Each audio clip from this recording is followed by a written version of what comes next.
Oke teman-teman semua, rahasia YouTube digerakkan oleh skor tersembunyi yang menentukan seberapa sering video teman-teman direkomendasikan.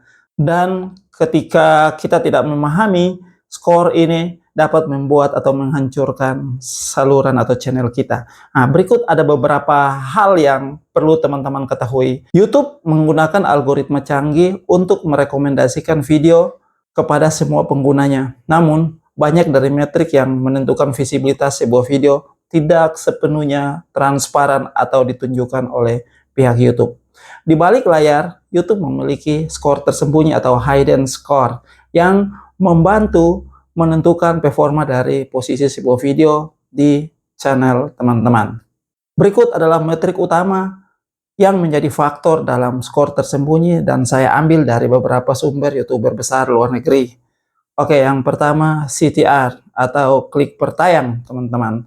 Nah, CTR adalah salah satu metrik paling krusial dalam algoritma YouTube. Metrik ini mengukur seberapa efektif thumbnail dan judul video menarik dan menjadi perhatian bagi pengguna untuk mengklik video dari teman-teman. Oke, CTR adalah presentasi dari jumlah penonton yang mengklik video setelah melihat atau menonton beberapa fitur di YouTube teman-teman. Oke, jadi CTR ini diambil dari beranda atau homepage, dari video rekomendasi, hasil pencarian, tab subscription, dan trending page. Oke, jadi untuk menentukan CTR, teman-teman menggunakan rumus seperti ini.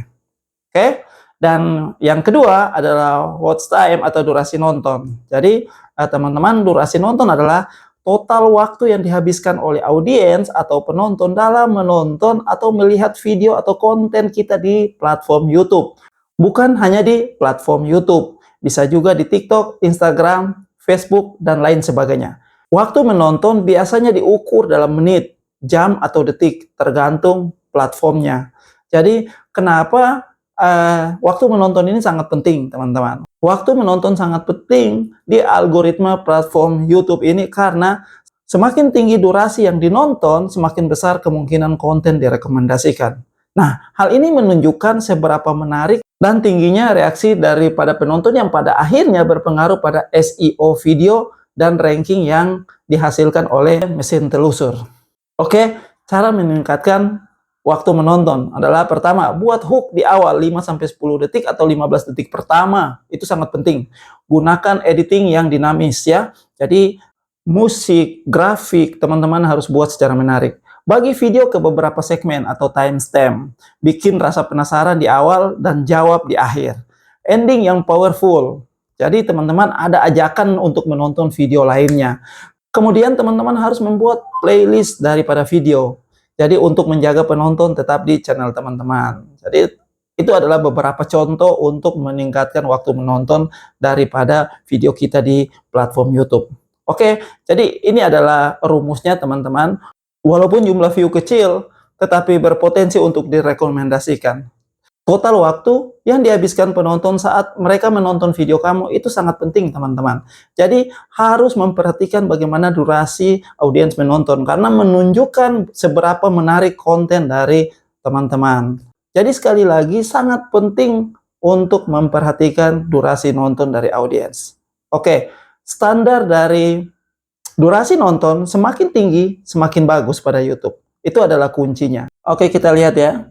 Berikut adalah sebuah tabel di mana watch time atau waktu menonton daripada audiens. Kita lihat 50-60 dari total durasi video itu sangat baik. Jadi catatannya dan kunci dari semua ini adalah makin tinggi persentase daripada durasi nonton, makin besar peluang video untuk direkomendasikan oleh YouTube. Jadi kita lihat pada tabel ini bukan hanya pada YouTube tapi ada platform TikTok, Instagram, dan Facebook Reels.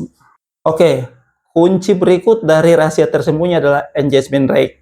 Interaksi seperti like, komentar, share, dan save memberikan sinyal kuat kepada algoritma bahwa video tersebut relevan dan sangat disukai oleh audiens. Oke, jadi engagement rate adalah metrik yang menunjukkan seberapa aktif audiens berinteraksi dengan konten dibandingkan dengan jumlah orang yang melihatnya. Jadi teman-teman, interaksi itu bisa berupa like, komen, share, bahkan save, atau klik link, dan reaksi-reaksi lainnya yang mungkin berada juga di Instagram, TikTok, atau YouTube itu sendiri.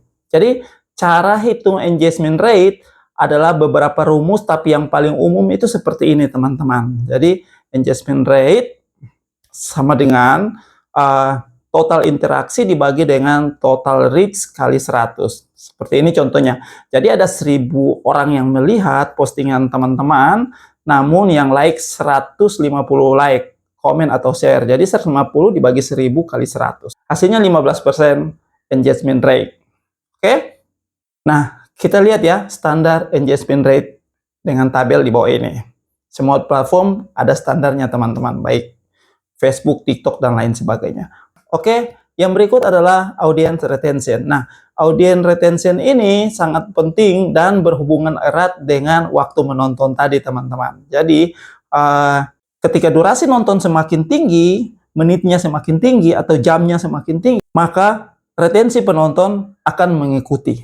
Persentase penonton yang bertahan di video hingga titik tertentu itulah yang disebut dengan retensi penonton. Yang tinggi terutama di 30 detik pertama. Jadi, di 30 detik pertama dapat meningkatkan atau berpeluang video teman-teman direkomendasikan. Jadi, retention yang terbaik adalah di 0 sampai 30 detik. Itu sangat krusial yang menentukan di mana penonton mau melanjutkan menonton atau mereka skip video kita. Oke, teman-teman, nah ini adalah standarnya dan saya tidak berpanjang lebar dengan ini karena berhubungan erat dengan waktu menonton. Oke, yang terakhir adalah video velocity. Jadi ini adalah seberapa cepat video mendapatkan view dalam 24 atau sampai 48 jam pertama setelah diunggah. Video dengan performa awal yang tinggi lebih mungkin masuk ke trending atau direkomendasikan. Jadi video velocity atau view velocity adalah metrik yang mengukur seberapa cepat sebuah video mendapatkan view dalam periode waktu tertentu setelah dipublikasikan. Jadi teman-teman, biasanya dalam 1 jam atau 24 jam pertama, itulah yang menentukan video kita direkomendasi atau tidak. Jadi video velocity ini kenapa sangat penting? Kita lihat algoritma platform kayak YouTube, TikTok, dan Instagram sering merekomendasikan video yang punya view velocity tinggi. Karena dianggap pertama, bisa viral atau berpotensial viral. Konten yang menarik, trending topik. Semakin cepat video kamu dapat banyak view dalam waktu singkat, berarti semakin besar peluang video tersebut masuk dalam FYP. Oke? Atau sering direkomendasikan oleh banyak orang, bahkan YouTube sendiri. Cara hitung velocity ya seperti ini ya. Velocity videonya teman-teman lihat ya seperti ini. Cara menghitungnya. Oke? Jadi contoh misalnya video dapat 5.000 view dalam 24 jam. Jadi 5.000 bagi 24 berarti 208 view per jam. Nah, sekarang kita lihat standar view velocity YouTube itu seperti apa, teman-teman lihat ya. Bahwa standarnya seperti ini. Kita lihat standar velocity yang bagus itu seperti ini ya. Jadi TikTok itu 30-50 yang menggunakan rumus yang tadi sudah saya jelaskan. Jadi Instagram juga 20-40 dan YouTube Short 10-20, Facebook 15-30. Jadi memiliki standar yang sangat bagus. Jadi teman-teman, inilah beberapa metrik tersembunyi yang ada pada platform YouTube, bahkan bukan hanya YouTube tapi pada platform-platform yang lainnya juga. Oke, untuk itu hal-hal seperti ini harus diperhatikan teman-teman agar video Anda bisa lebih viral lagi, lebih banyak direkomendasikan sehingga cuan selalu mengikuti teman-teman semua. Saya masih butuh support dari teman-teman. Untuk itu silakan like and subscribe agar teman-teman juga tidak melewati video-video saya selanjutnya. Dan pada akhirnya, salam cuan.